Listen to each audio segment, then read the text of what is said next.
I really have to thank all the people that got me into this construction site today. You know, I said, that's okay, just send the camera up there. Joel Maturi insisted. I got to interview Will Smith, one of the biggest movie stars ever. It was phenomenal.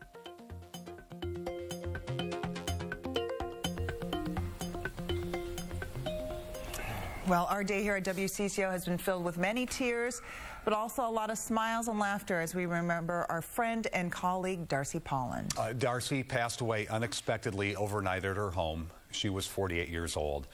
From the people closest to her, her family, longtime friends, co-workers, to all of the WCCO viewers who knew her, Darcy was one of those people who became special the second you met her.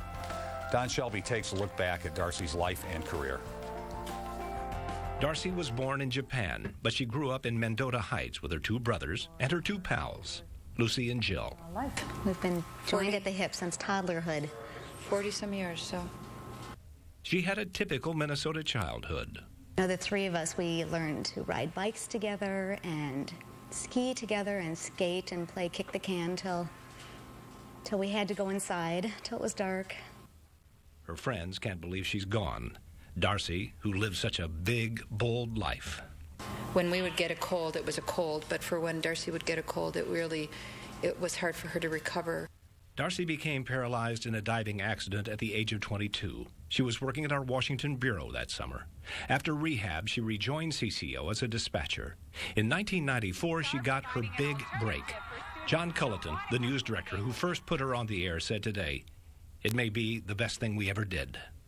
The economic impact can be devastating, too. Now everyone had a chance to meet the Darcy we knew, the rabid sports fan who loved the maroon, the gold, the purple. Now, as many of you know, I am a huge Gopher fan, but I am also here as a news reporter, Mark. And didn't just meet the challenge, didn't just get by, but overcame it and excelled. Mim Davey and Kelly Huffman were two of Darcy's best friends. I live my life differently because I've met Darcy. I try to be a kinder person. What people should remember is that she was probably one of the funniest people I have ever met. With the zinger just at the right moment, probably when you least expect it. that part, that's true. It's a rare friend who makes you laugh and inspires you.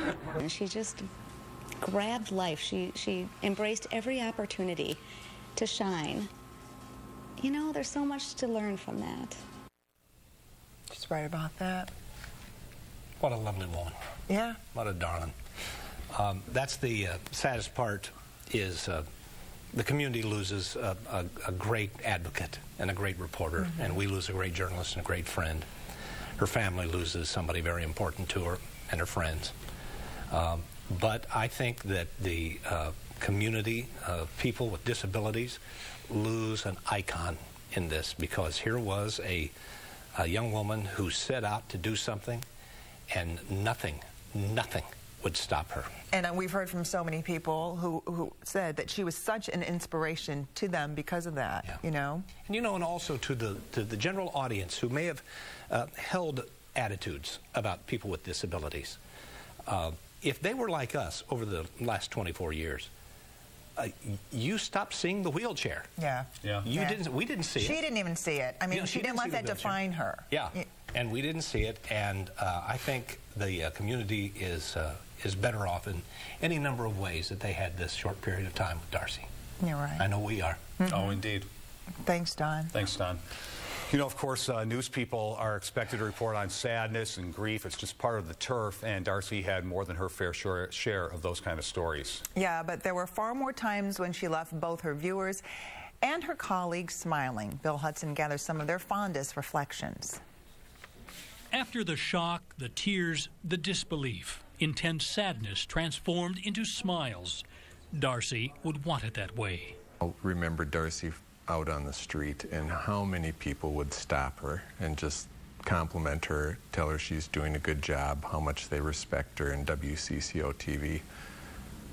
more than any reporter I've worked with. And among photographers, Darcy held a special place. Yeah, we kept her under our wing. I think most of the photographers did, you know, whether it's helping her on with her coat or helping her through a door or something like that. And it, you know, it made you feel good. In 2002, they sent Darcy and I to North Carolina to cover the women's basketball team.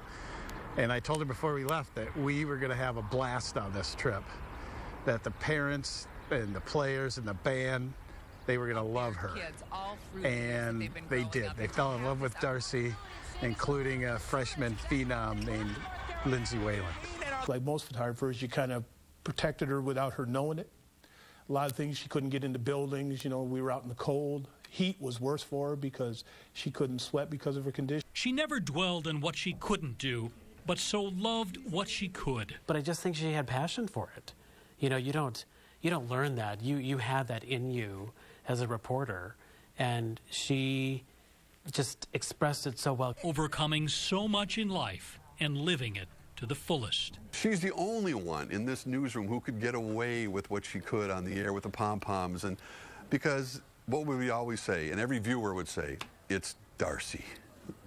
And that was so true, wasn't it? So true. Very much. So true. I can't help but think, too, Darcy being such a sports fanatic, you know, she admired athletes and what they could do on the field. But I just wish I would have told her that she had the true qualities of a hero, overcoming what she did. Just an incredible woman.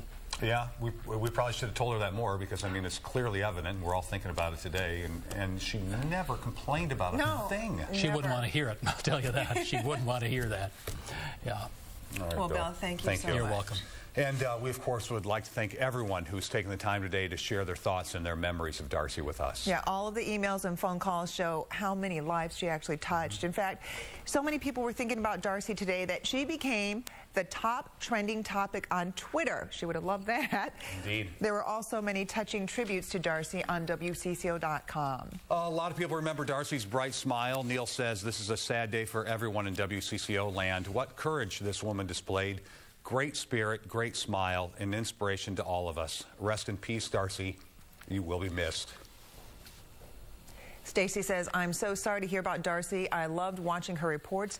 Nothing ever slowed her down.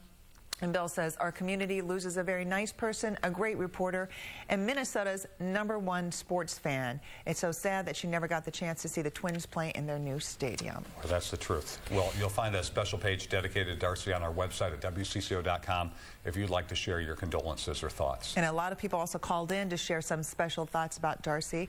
And here's what a few of you had to say. Darcy was an inspiration to me. I have a lot of medical issues myself, and every day when I would watch her on TV and thought of what she was going through, it made my problems seem much, much less.